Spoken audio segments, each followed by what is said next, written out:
Hello, sports fans! Welcome to the broadcast booth. I'm Jason Aaron Goldberg, and this is Card Collecting Shenanigans. While you're here, hope you'll subscribe. It's Throwback Thursday, and you know what that means. Old stuff. Today, the Wayback Machine takes us back to 1991 to do something a little different. We're going to look at this Sotheby's catalog from the Copeland Collection auction. It is one of the greatest collections ever assembled. The guy was a California collector and dealer, and he amassed just probably the most spectacular collection in history. In 1991, he went to a store, a seller guy, who in turn went to Sotheby's and said, I'm ready to auction the whole thing off. He wound up making about $5 million from the auction. I've been sitting on this catalog for forever, since 1991, since I was a kid. And I'd always wanted to show it and just wasn't really sure about when to do it. And I thought this would be a great day to do it because I had come across this article this morning about a guy who said, during this pandemic and these crazy times, he's been going down in his basement and just enjoying his junk era collection that he knows isn't worth anything. There's some great images of like his Tom Gugliotta rookie card collection, which I have plenty of Googs rookie cards as well. So I posted that link on the community tab. You can go check it out. And then I thought what we'll do is we'll look at this Sotheby's catalog and just the baseball card section. Because as you can see here, it's the baseball card and sports memorabilia collection. It's a big old catalog. The catalog itself, usually they didn't do this, make catalogs. The catalog itself sold for $30. You can still buy it. It's a collectible in its own right. It was since like 91, since day one. And I've seen them auctioned online for like over $100. I've seen them for like $15. It just kind of depends. But I love the catalog. It's really just a great piece of memorabilia for yourself to look at some of the greatest cards in history. This is pre-grading. I was able to track down some of the final sale auction prices and figure out what they're worth today. So we can talk a little bit about the investment side of collecting because the reality is cards actually held their value more than like the stock market and a lot of other investments over the last 50, 100 years if you could get the right cards. Obviously, the junk era is the junk era for a reason, but we've got in the dugout yesterday's Project 2020 cards because the investment aspect of those is getting a lot of discussion.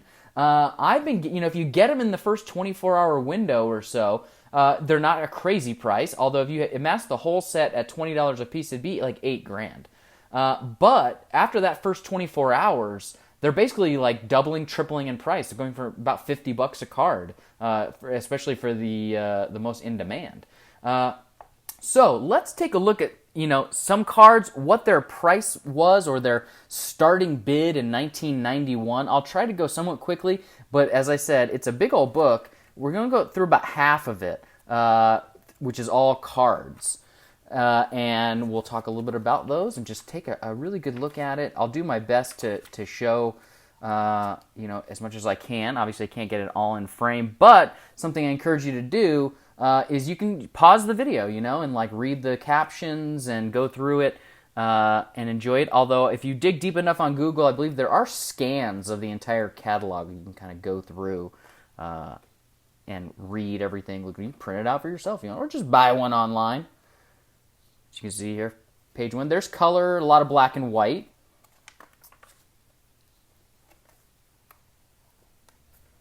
It's got Stan the Man there.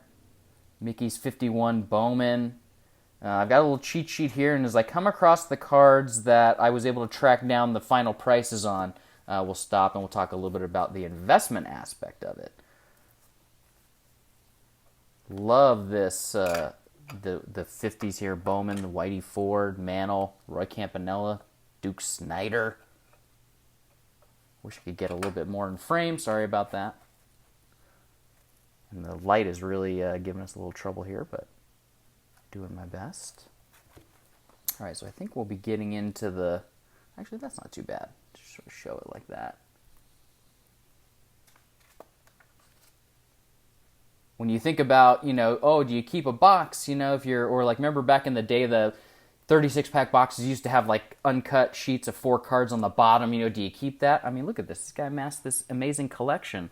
And he's got plenty of that stuff in there. The Bazooka. As we know through Heritage, these kind of cards, we'll definitely get to see some of that fun stuff in here. Original Turkey Reds. Really, really neat stuff. Look at these. How cool would that be? Look at the colors, really vibrant. The Scooter. All right, so here we go. The good stuff. Obviously, the Mantle Rookie, if you want to read up there. So we see down here at the bottom, starting bid roughly $12,000 to $15,000. I got back into the hobby because I was reading up on the Mantle Rookie that was sold at auction for $2.88 million. I was just like, wow, I can't believe that price. And if you look at this card, it's in great condition. I don't know what it would grade at, but it's crazy to think how clean it looks. Untampered, most likely. Just really, really, it says mint on here. And so at auction in 1991, it sold for a final price of $49,500. And so you heard me say, just 2-3 years ago, one was sold at auction, a PSA 8, for $2.88 million. And in today's, or 2019 value, actually, it was roughly the interest rate, kind of tabulate this, is like 2.28%. And Sotheby's adds a 10% buyer's premium. So the final price on it was the $49,000. I think the auction was, $41,000 change, something like that. And today, that is, or in 2019, roughly $95,068. So with the $2.88 million in mind, whatever grade this would land you, you're talking millions. Andy Pafko. Now, if you don't know why this is in the collection, Andy Pafko, this is the 52 Topps #1. And the reason it's so valuable is that there really aren't many in existence in good condition, because back in the day, kids would rubber band all their cards together, it being card 1, they're going in numerical order, and it would just always have rubber band stuff, and like they just were falling apart, and so they did not have the ability, like a lot of other ones, to stay high quality. And so this one, as we can see here, it's even mint to mint, mostly mint condition. Looks in really good shape. So even that would be, and look at that, and they want, so this is from the whole set. So the 52 Topps set, I'm not sure if, okay, we're going to get into 53. So the 52 set, the auction bid, the winning bid was $75,900. In 2019 dollars, that's $145,722. Today, who knows? I don't even know who bought that, but talk about the investment value. I mean, you're not going to get that kind of return most likely on a lot of stuff. Love the 53 set. Obviously, the Jackie Robinson would be a super treasure. So as we look at this, so this is the Sandy Koufax rookie card, although what they're selling here was the entire 1955 set, and the starting bid there, $5,000 to $7,000. But as we are doing the Project 2020, and we're looking at the cards like this, I'm curious. We haven't really seen this yet. This as his actual rookie card. The face is going to show up in a card I've already ordered, but we're not seeing the full one as much. It's sort of like the Nolan Ryan, right? They're using 69 Topps and not his 68 double rookie card. Some more really nice ones here. Mantle, Maris. Cool Bob Gibson. 61 Topps Dice Game. Hey, I got this card. Oh, no, this is the one I got. I got the one where he's got his hands up and he's like, "Why are you bothering me? I'm Casey Stengel. Can't you see I'm busy?" I saw, I can't remember whose channel it was that was picking these up. Maybe even giving one away. I'm not sure. That might be Blue Jacket 66. But those things are awesome. They're like 69 supers, like 3D. And what do they call it? So that's number 65 on the list. That's the 1968 Topps 3D test issue.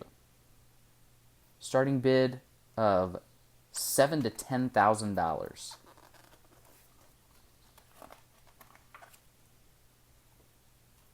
As we're seeing in Heritage, right? The little candy toppers. I'm reading here, 69 Topps 4-on-1 stickers. So that's, I guess we're seeing the mini stickers, but they had 4-on-1 stickers back then. 72 Topps complete set. You know, it's one of my favorite sets. And look at that. 787 cards. $1,500 to start. I'm actually kind of surprised it's that high for 1991. Those are awesome. Where's my Don Russ puzzle fans? As we see, not Don Russ, but 74 Topps puzzles. Now, we're getting close to that through Heritage, and it would be incredible if they did this. Complete set of 12 puzzles, each has 40 pieces. I don't know how you got them. $500 to $700 was the starting bid. If Topps did that when that Heritage rolls around, that might be really cool. Although I think it would be really, really difficult to try to build all the puzzles out at the price point we're dealing with in today's market. Okay, so here, these are awesome. You know I'm a fan of uncut sheets. And can you imagine this guy? He's like getting uncut sheets. So number 89 is the 1948 Leaf uncut. That's this. Jackie Robinson right there. $6,000 to $8,000. 48 Bowman are these square guys up here. And so obviously over here we've got the real money. Got the 51 Bowman and a 52 Topps uncut sheet. And look at this. Show favorite, Maurice Mickey McDermott right there. Under the Johnny Mize. We actually have that in the collection. It's at the Verifier's Vault. He's got one of those that he picked up, I think at a card show maybe when I was a kid. It's really dinged up, but the 52 set is great. But this 51 Bowman uncut sheet has Mantle. There's Mantle right there in the corner. I mean, the colors, the artistry on this, really, really amazing. And so that one, the starting bid was $8,000 to $12,000. Its final price was $38,500 in 2019 dollars. That's $73,942. So, making money? Yes, you can make money. I know people say, don't buy modern era stuff. Buy buy vintage. Not junk era, but vintage. But most of us can't afford it. And I actually kind of disagree. I think modern cards, they're getting lower print runs and things like that. That's maybe even why these might be, a good investment if you're that kind of person. I lean towards more being like the guy in the article I shared who said, I just am enjoying looking at my collection. But who knows? 50, 100 years from now, your family, they might be doing all right if they sell your collection.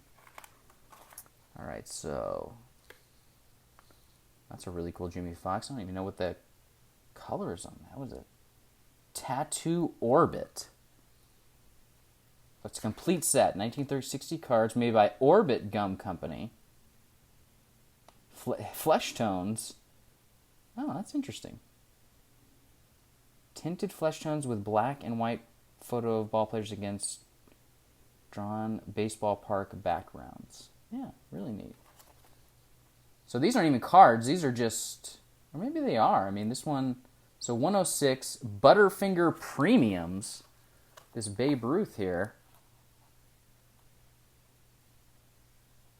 So I guess you could get a candy bar? How about that? That would be really something else. A very young Lou Gehrig.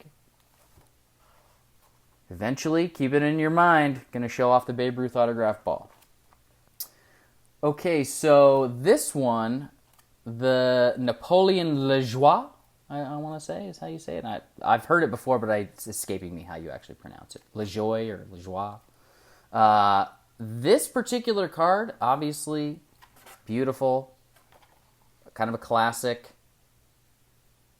Now, they listed it, that it was part of the 33 set, but it's like a 34 card.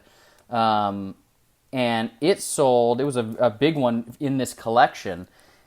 Its starting bid there, as you can see, $25,000 to $35,000. Its winning bid, that's for the whole set. Just the card was $31,900. That's $61,266 in 2019 money.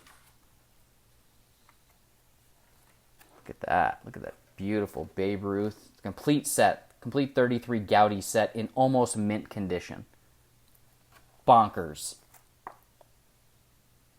The Gehrig says. Those are awesome. That's 34 Gaudy. Uncut sheet. Again, another with nap on it. Somewhere. Oh, there he is right there. Awesome.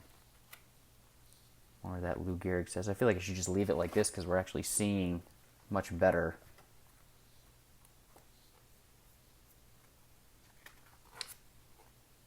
Tony Lazzari. Ooh, that's really cool. What's an uncut sheet? Unissued Diamond Stars. Starting bid $20,000 to $25,000. Of course, famous Lou Gehrig there. DeLong Gum. It's the whole set. $8,000 to $10,000 starting bid. Shoeless Joe. Very cool. The 1933 or 1941 play ball complete set. I keep thinking it's like the card, but they're just showing you one very famous card, and he's selling the whole set. No wonder this was like one of the greatest collections ever. Right? So this isn't for just Ted Williams, which starting bid $1,000 to $1,500. You'd take that for just the card. Or these guys, woo! Let's see, so that's 141. The lot of 26 different numbered cards printed by Worldwide Gum in Montreal, Canada. The lot includes Ruth, Gehrig, both mint. Starting bid $5,000 to $7,000 for 26 of these. My goodness, a steal. So we're getting into the tobacco cards now. There's a Honus Wagner. I was reading up on this actually because part of this auction obviously was the T206. And I was reading up on the Gretzky one and ones that were sold in this auction. And the Gretzky one, as I learned, turned out, I guess, when he sold it, the guy who bought it, he trimmed it. He tried to make the corners sharper. Didn't tell people about it. A big scandal about it. But I was reading that Wagner actually did not like the set and his card in it because he didn't want to encourage kids to smoke or use tobacco, even though he used tobacco. So that was nice of him. He says that his family said he loved kids, he loved teaching kids about sportsmanship, and he just did not like the idea of tobacco being associated with him and trying to encourage kids that way. So I think we should be coming up here on that Honus Wagner. Nice Ty Cobb there, 168. So that's the complete numbered set of the Cracker Jack, which we've seen like the Cracker Jack minis that I've showed off. The complete set, $30,000 to $50,000 starting bid. Try to pick up the pace a little bit. It was so that's the T206 image, and it was like from a tin type from 1908, something like that, and they just used it for the card. Gum wrappers. I read something about the gum wrapper that they were. I mean, look at this. He want $3,500 to $4,500 for the wrapper. Sorry, Shenanigans Card Park is getting banged around a little bit here. All right, so here we go. Original Turkey Reds. This is the whole set. Okay, just the Ty Cobb. $9,000 to $12,000. I think Upper Deck, they did a set like this. You could buy, I remember we have some in the collection, and they would like fold and you could set them up. All right, so here we go. The T206 Honus Wagner. The crown jewel in this time. Starting bid $125,000 to $150,000. And look at the condition on that. Just incredible. So this is not the Gretzky one. This was a different one. And so this, with the starting bid at $125,000 to $150,000, it was just a couple guys bidding really, really big time for it. And on the phone, and they're doing, back and forth. It winds up going in 91 for $451,000. 2019 dollars, that's $846,575. Pretty good investment if you can afford it.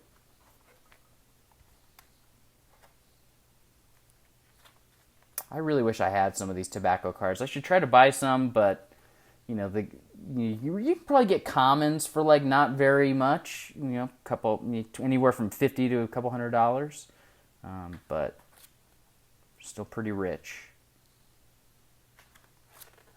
I do have some early 50s Bowman, but that's about as old as I have. And so we're getting near the memorabilia. Yeah, we're heading into the memorabilia section. Yeah. So there you go. Clocking in at a nice 21 minutes, give or take. A little bit awkward to show, but it was just something I wanted to show off and talk about because of, you know, I'm seeing so much about investment on YouTube right now in cards. And, you know, is it worth it? Should you buy to invest? I'm still, you hear me say it all the time, of the opinion that cards are only worth what someone is willing to pay you for them.